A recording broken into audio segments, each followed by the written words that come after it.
le fardeau de prier. Et je vais parler, c'est le jeudi prochain que nous passerons un fort moment d'adoration, mais aussi de prière. Alléluia. Vous savez, après des moments comme ça, il est très important que nous puissions les sanctionner par des moments intenses de prière. Alléluia. Donc le jeudi prochain, ne manque pas. Amen. Nous allons prier sérieusement. Nous allons invoquer le nom de Dieu sérieusement. Alléluia. Est-ce que je parle à quelqu'un? Voilà. Alors ça fait plus de 2 jeudis que nous sommes en train de nous entretenir sur ce grand thème, Dieu et le temps. Dis avec moi, Dieu et le temps. Alors, je crois que peut-être vous aurez, pour ceux qui n'étaient pas là, vous aurez peut-être les audios ou les vidéos, les prédications. Mais le jeudi passé, j'ai parlé du temps, n'est-ce pas? J'ai parlé de comment est-ce que Dieu fait deux choses en son temps. Alléluia.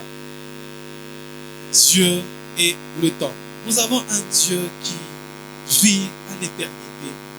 Un Dieu qui vit dans l'éternité, mais qui agit dans le temps. Je parle à quelqu'un. Est-ce qu'on est là? La fois passée, j'ai parlé de Siméon. J'avais dit que Siméon, n'est-ce pas, était un homme âgé. Siméon était déjà vieux. Il était un homme âgé, il était déjà avancé en âge. Mais lorsque quelqu'un voyait Siméon, il voyait qu'un homme qui s'approchait vers sa mort, un homme qui s'approchait vers la fin de sa vie. Mais Siméon ne s'approchait pas seulement vers la fin de sa vie. La vérité est que Siméon avait une promesse. La promesse que l'Éternel avait faite à Siméon, c'est qu'il ne mourra pas sans pour autant qu'il puisse voir le Messie. C'est-à-dire, plus le temps, plus l'âge de Siméon était en train de passer, plus Siméon augmentait ses chances ou ses possibilités de voir l'enfant Jésus. C'est-à-dire que plus le temps passe, plus nous avons l'opportunité de toucher aux accomplissements des promesses que Dieu nous a faites. C'est-à-dire que lorsque les gens voient le temps passer et ils se découragent, pour nous les enfants de Dieu, chaque temps passé, pour nous enfants de Dieu, chaque temps passé est un pas de plus vers l'accomplissement des promesses de Dieu. Est-ce que je parle à quelqu'un? Donc j'aimerais dire à quelqu'un et encore insister que ne regrette pas lorsque tu te rends compte que le temps est en train de passer dans ta vie. Mets-toi dans la tête que le temps qui est en train de passer est un pas de plus vers l'accomplissement des promesses que Dieu t'a faites. Est-ce que je parle à quelqu'un? Et c'est ce que Siméon a vécu. C'est-à-dire que lorsqu'on voyait Siméon, on voyait quelqu'un de vieux, quelqu'un d'avancé en âge, mais la vérité c'est que Siméon n'allait pas seulement vers sa mort, mais Siméon s'est rapproché aussi vers l'accomplissement de sa destinée, de sa promesse. J'ai également parlé de Jésus. Lorsque le vin se termine, on vient se plaindre. Cette femme dit à Jésus, il dit aux gens, faites ce que cet homme vous dit. Jésus est en train de dire, mais femme, mon heure n'est pas encore arrivée. C'est-à-dire, il y avait une urgence, mais le problème, c'est que Jésus n'était pas encore à son temps. Alors il fallait choisir. Soit on résout le problème qui est urgent, soit on est buté au caprice du temps. Et j'avais dit que le meilleur moment, c'est lorsque tu es la personne qu'il faut pour accomplir une tâche. Peu importe le temps, même si le temps n'est pas encore propice, comme c'est toi qui es choisi, c'est que c'est le meilleur moment pour toi. Est-ce que je parle à quelqu'un? Bon, si vous ne me dites pas Amen, moi j'entends les figuiers me dire Amen. Moi je suis en train de me poser la question, Jésus a maudit les figuiers, pourquoi? La Bible dit Jésus avait faim. Mais il maudit les figuiers, mais les figuiers n'étaient pas. En son temps, ce n'était pas l'heure pour le figuier de donner de fruits. Mais Jésus l'a maudit parce que l'urgence de sa vie ne pouvait pas céder aux caprices du temps. Donc tu dois comprendre que l'urgence de ta vie ne peut pas céder aux caprices du temps. L'urgence de ta famille ne peut pas céder aux caprices du temps parce qu'il y a une urgence. Le figuier était obligé de faire quelque chose. Comme il n'a rien fait, donc tu dois comprendre que le temps ne peut pas être pour toi un handicap parce qu'il y a un figuier innocent qui a été maudit parce qu'il n'était pas au temps de produire des fruits. Et aussi longtemps que tu vas toujours te considérer comme un enfant, il y a une fête qui est en train de se terminer. Aussi longtemps que tu te croiras toujours incapable, dis-toi qu'il y a une fête qui est menacée. Il y a un mariage parce que tant que Jésus n'avait rien fait, le noce de Cana était en train de se terminer. Donc quand toi tu es en train de te dire que moi ce n'est pas encore mon temps, j'aimerais te dire que dans ta famille, il y a des hommes qui sont en train de mourir de maladies parce que toi tu n'as pas encore compris que c'est ton temps de prier pour les malades. L'urgence de ta vie est plus importante que les caprices du temps. Jésus est en train de dire que ce n'est pas encore mon temps. Il dit que mon temps n'est pas encore arrivé.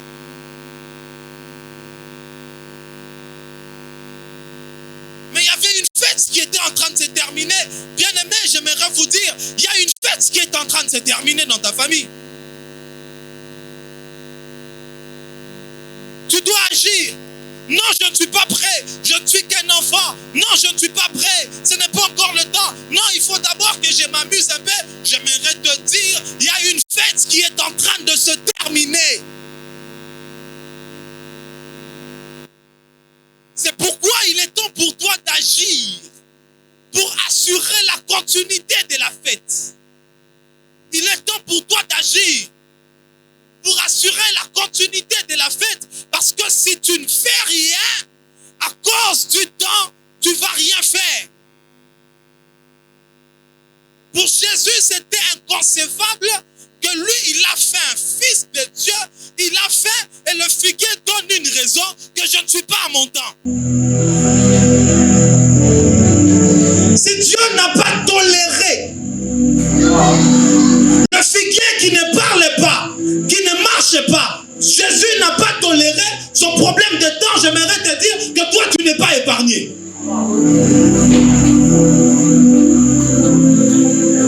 Dis avec moi, Dieu est le temps. Dis avec moi, Dieu est le temps. Quand je parle de E, ce n'est pas le E du verbe, mais c'est le E de conjonction de coordination. Parce que j'entendais de subordination, coordination. Exode chapitre 9. Exode chapitre 9.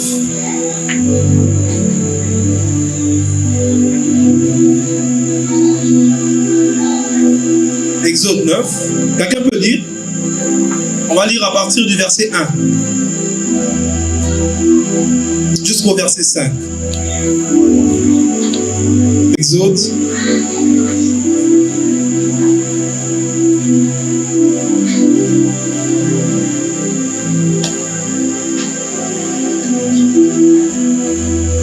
Exode chapitre 9. Est-ce que quelqu'un a sa Bible? On n'a pas de Bible là? Exode.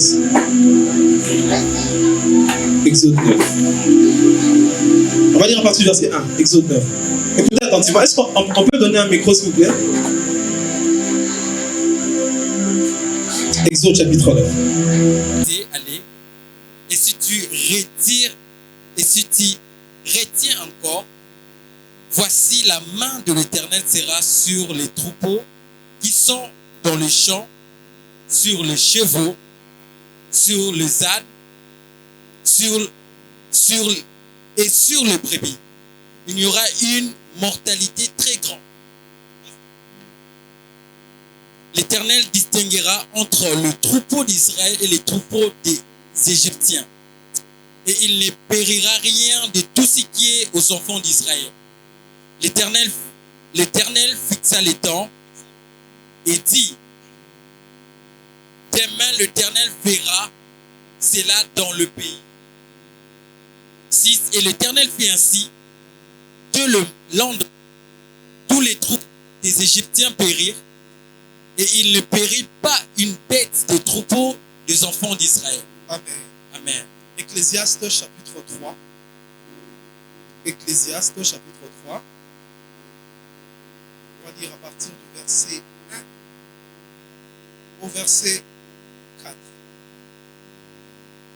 Verset 1 au verset 4.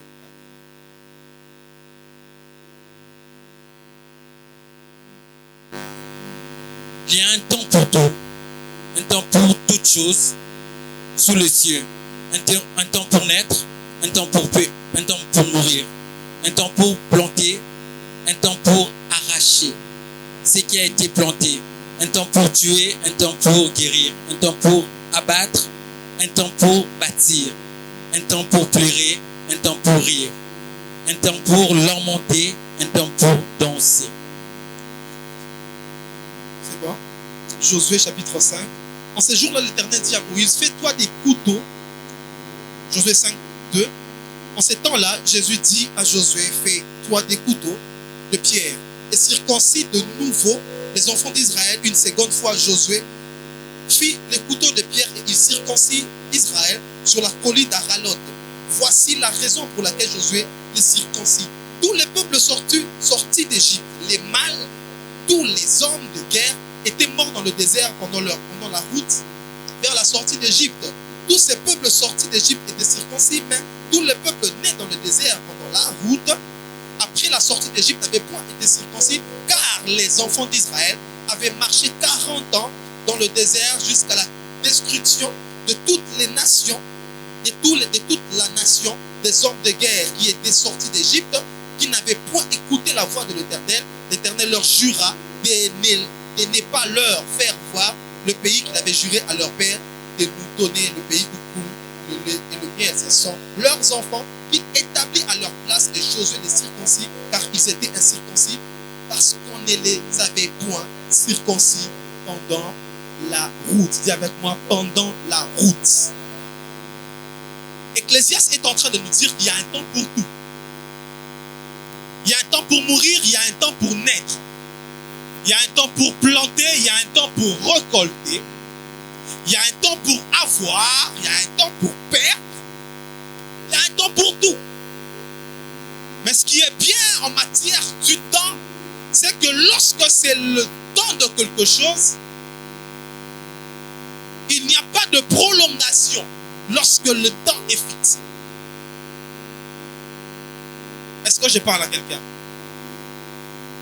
Le temps de mourir ne volera pas le temps de naître quelques poussières de minutes, parce que tout ce que Dieu a fait est fixé dans le temps. J'avais dit lors de mon introduction que l'une des choses pour laquelle l'Éternel a créé le temps, c'était justement pour nous empêcher de vivre le pour toujours. C'est-à-dire, lorsque tu as une blessure sur ta main, la blessure se cicatrise sur base du temps. Plus le temps passe, la blessure aussi se cicatrise. Et lorsque la blessure ne se cicatrise pas dans le temps, ça devient un problème. En principe, un temps passé doit être un pas de plus vers la solution. Lorsque tu as un problème et que le temps passe et que tu n'as pas encore la solution à ce problème, nous entrons maintenant dans l'anormal, parce que ce n'est plus normal. Est-ce que je parle à quelqu'un? Dans Exode chapitre 2, je vais parler rapidement. Dans le livre, pas le chapitre 2, excusez-moi. Dans le livre d'Exode que nous venons de lire, la Bible dit une chose, lorsque l'Éternel est en train de frapper.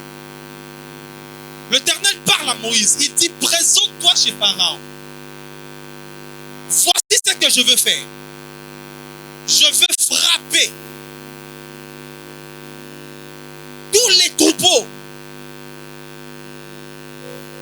Ces peuples vivaient de la pisciculture, de l'agriculture, mais également de l'élevage. C'était leur travail. Alors l'Éternel est en train de frapper. Il dit que je frapperai tous les bétails. Je frapperai tous les animaux des Égyptiens en Égypte. Mais il y aura une exception. C'est que tous les troupeaux qui appartiendront au peuple d'Israël ne seront pas touchés. Là, c'est ce que Moïse a dit. Je parle à quelqu'un. Mais là où nous venons de lire, la Bible dit l'Éternel fixa le temps où il devait faire ces choses. J'aimerais dire à quelqu'un, notre Dieu est un Dieu qui a la notion du temps. Lorsqu'il fixe quelque chose, la chose arrive et arrive toujours. Que ça soit pour toi ou pour tes ennemis, lorsque Dieu fixe le temps, quelque chose doit toujours arriver. Lorsque Moïse avait parlé, Pharaon pouvait le prendre pour la blague. Mais Dieu a pris les paroles de Moïse et il a fixé dans le temps. Et les choses sont arrivées. J'aimerais dire à quelqu'un que toutes les paroles que toi tu prononceras dans ta bouche, il faut prier que Dieu puisse le fixer dans le temps, car ça va arriver. Est-ce que je parle à quelqu'un? Et lorsque le temps était arrivé, lorsque Dieu a fixé le temps, la Bible dit que tous les animaux des Égyptiens sont morts, excepté les animaux ou les brebis du peuple de Dieu. Vous savez, j'aime lorsque Dieu fixe le temps. Quand Dieu fixe le temps, il crée une séparation. Lorsque Dieu fixe le temps, il crée une distinction. Lorsque Dieu fixe le temps, les choses sont distinctes. Ces jours-là, tout ce qui appartenait au peuple de Dieu ne pouvait pas être touché parce que c'était des choses qui appartenaient au peuple de Dieu. Est-ce que je parle à quelqu'un? Tous les troupeaux qui étaient là, aussi longtemps que ce troupeau-là appartenait seulement à un peuple de Dieu, à un enfant d'Israël, ce troupeau était épargné de la colère de Dieu. Quelqu'un? Est-ce que je parle à quelqu'un? Je viens déclarer dans ta vie que l'Éternel crée une distinction. Je viens annoncer dans ta vie que le Dieu que nous servons va créer une distinction. Tout ce qui t'appartient ne sera pas touché. Tout ce qui est à toi ne sera pas menacé. Parce que c'est Dieu qui a fixé le temps. J'aimerais dire à quelqu'un, lorsque Dieu se décide de frapper nos ennemis, j'aimerais te dire, même si tu es avec lui à un même endroit, toi tu ne seras pas touché. Parce que quand Dieu fixe le temps, il crée la distinction. Est-ce que je parle à quelqu'un? Il y a eu une distinction. Et des animaux n'ont pas été touchés juste parce que ces animaux appartenaient à quelqu'un qui connaissait Dieu. Donc vous devez savoir que quelque chose qui est à toi peut aussi bénéficier de ton identité. Et si les animaux ont été épargnés parce qu'ils appartenaient aux hommes, et je me demande, toi qui es un enfant de Dieu qui appartient à Jésus, à combien plus forte raison, toi tu ne seras pas épargné. J'aimerais te dire, annoncer dans ta vie, alors qu'on frappera, toi tu seras épargné. Alors qu'on chassera, toi tu seras épargné. Alors que tous les membres de ta famille seront touchés, toi tu seras épargné. je parle à quelqu'un? Il y a un temps pour tout.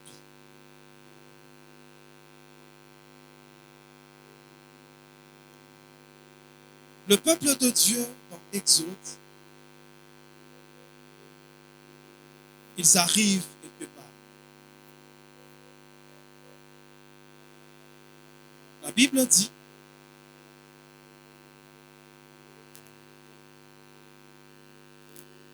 lorsqu'ils arrivent,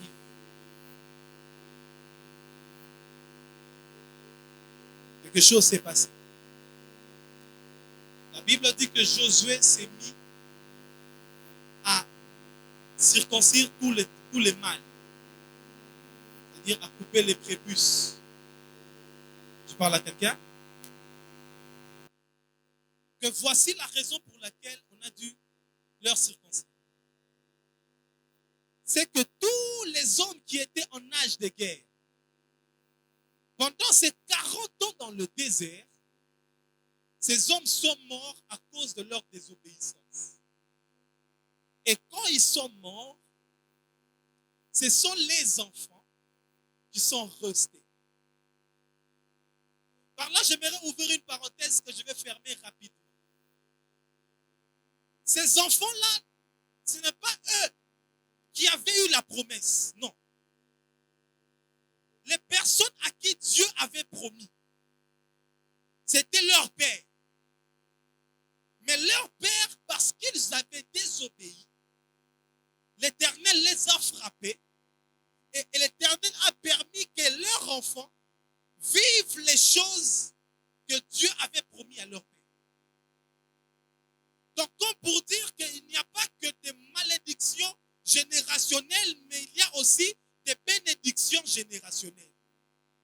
Le temps peut passer, tu peux échouer à cause de l'âge où tu peux pas réussir, mais je voudrais te dire qu'il y a des choses que tes parents n'ont pas vécues. Toi, tu vas les vivre. Ce n'est pas seulement les malédictions qui peuvent aller de génération en génération, mais les bénédictions aussi peuvent aller de génération en génération parce que Dieu peut promettre le Père, mais réaliser la promesse chez le Fils. Et lorsqu'ils arrivent, Josué était obligé de couper le prépuce. Pourquoi? La Bible dit, parce que les enfants, tout au long du désert, ils n'avaient jamais été circoncis. Quelqu'un m'entend? La Bible le dit bien. Durant la marche, ils n'ont pas été circoncis. Mais lorsqu'ils arrivent à l'entrée de l'accomplissement, l'Éternel les oblige qu'on puisse leur circoncire. J'aimerais dire à quelqu'un qu'il y a des choses qui sont tolérables pendant le parcours, mais qui ne sont pas tolérables à la destination. On pouvait tolérer que vous soyez incirconcis pendant le parcours, mais à la destination, il y a des choses qu'on ne tolère pas. Plus le temps passe, plus tu dois monter en exigence. Plus le temps passe, plus les choses doivent être dures pour toi. Parce qu'on peut tolérer avant, au début de ta foi, que tu viennes à l'église et que tu ailles prendre la bière. On peut tolérer que tu viennes à l'église et que tu peux voir une petite fille ou voir un garçon, mais il y arrive à un niveau où avant de toucher la promesse, tu dois remplir tout ce que la promesse exige. Il y a des choses qui sont tolérables durant le parcours, mais qui ne sont pas tolérables à la destination. C'est pourquoi j'aimerais dire à quelqu'un, il y a des choses que tu n'as pas encore touchées, c'est parce que tu n'as pas encore compris qu'il fallait abandonner. Le temps passe, tu dois aussi monter en exigence.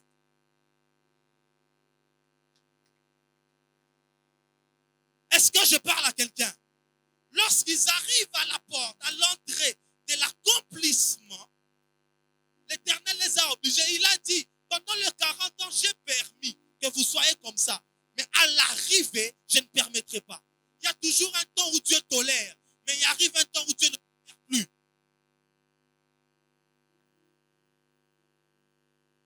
Ça va vous choquer, mais c'est vrai. Il y a un temps où Dieu tolère, mais il y a un temps où Dieu ne tolère plus. Il les a permis. Tous les déserts, ils ont vu des miracles. Ils ont traversé le Jourdain à sec. Dieu le regardait. Mais quand on arrive, il y a des exigences qu'il fallait faire. J'aimerais dire à quelqu'un que tu es à la portée de ta bénédiction. Demande à Dieu qu'est-ce que tu dois faire, qu'est-ce que tu dois abandonner, qu'est-ce que tu dois couper pour entrer durant le parcours, mais qui ne sont pas tolérables à la destination. On peut te tolérer de ne pas savoir préparer. Mais à l'entrée du mariage, tu es censé savoir comment préparer. Tu dois faire quelque chose.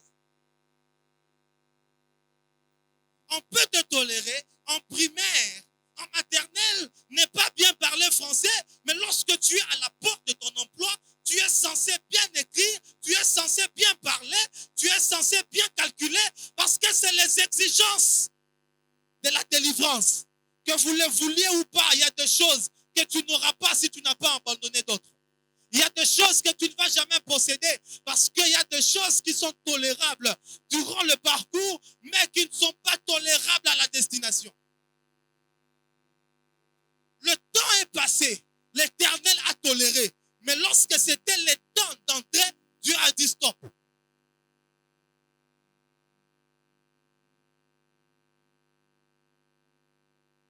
Est-ce que je parle à quelqu'un? Le temps est venu où nous devons souffrir, nous sacrifier pour les exigences.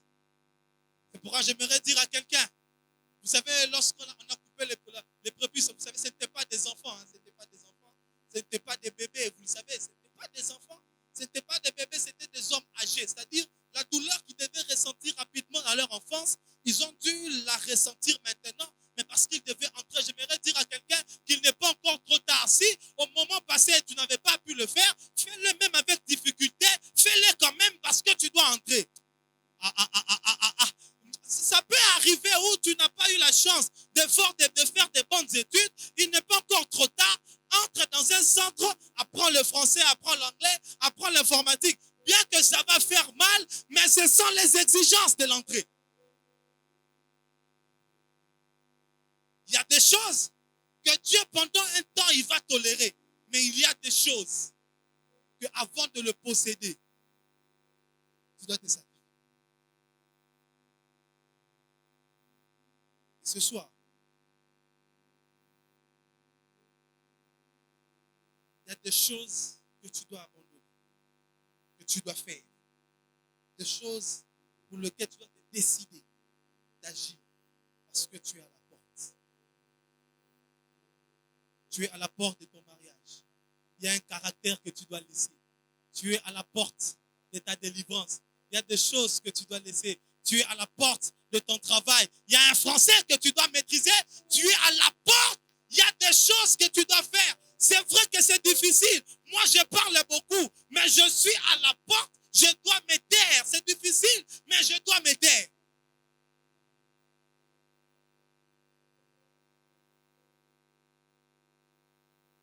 En tout cas, ce soir, je ne sais pas quelle requête que tu vas faire.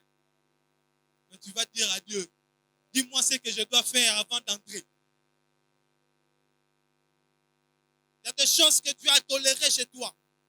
Il pouvait tolérer que tu ailles, tu viens ici, tu pars, tu fais des bêtises, tu viens, tu invoques Dieu. Il y a des choses, Dieu peut tolérer, mais il arrivera à un niveau où Dieu n'est pas plus. Il tolérera. Il explique pendant 40 ans. Et ce soir, on va prier. Parce qu'il y a des choses que Dieu tolère dans le parcours. Il ne tolère pas. On va s'élever, on va prier.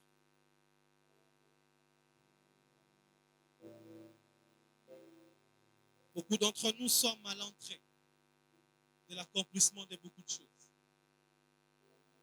Beaucoup d'entre nous sommes à l'entrée du travail. Beaucoup d'entre nous sommes à l'entrée du mariage. Mais nous ne la possédons pas encore. Juste parce qu'il y a des choses qu'on n'a pas encore laissées. Il y a des choses qu'on doit couper. Tu vas prier. Juste pendant 5 minutes. 5 minutes seulement. Tu vas prier. Tu vas dire à Dieu, Seigneur, dis-moi ce que je dois faire pour posséder. Si tu sais ce que tu dois faire pour posséder, alors dis au Seigneur, aide-moi à bien le faire pour posséder. Dis à Dieu, il y a des travails qui sont là, mais on a juste besoin de quelqu'un qui parle bien anglais. Dis au Seigneur, aide-moi. Donne-moi les moyens pour parler anglais parce que je veux posséder ce travail. Est-ce que tu peux élever ta voix, battre tes mains et prier au nom de Jésus?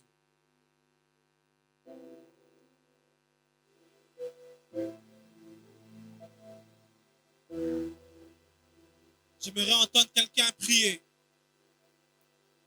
J'aimerais entendre quelqu'un prier.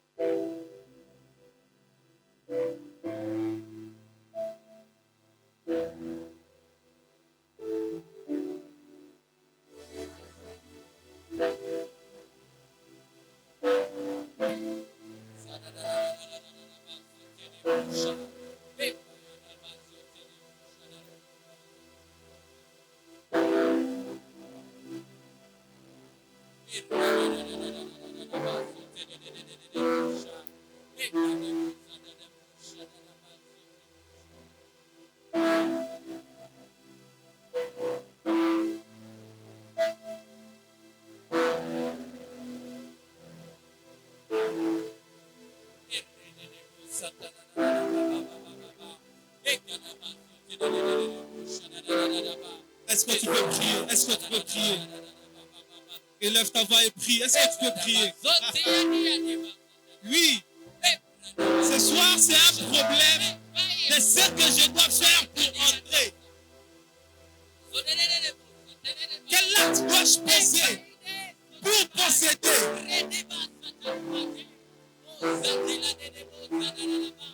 Sois louange et honneur à jamais. Jamais. Est-ce que tu peux prier? Est-ce que tu peux prier? À celui qui était, qui est, qui vient. Sois louange et honneur à jamais.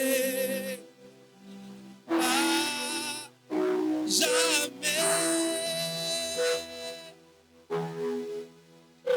À celui qui était, qui est, qui vient. Sois louange et honneur à jamais. À jamais. Est-ce que tu as prié? À celui qui était, qui est, qui vient. Sois louange et honneur à jamais. Est-ce que tu peux prier? À jamais. À celui qui était, qui est, qui vient. Sois louange et honneur à jamais. À jamais. À celui qui était, qui est, qui vient. Sois louange et honneur à jamais.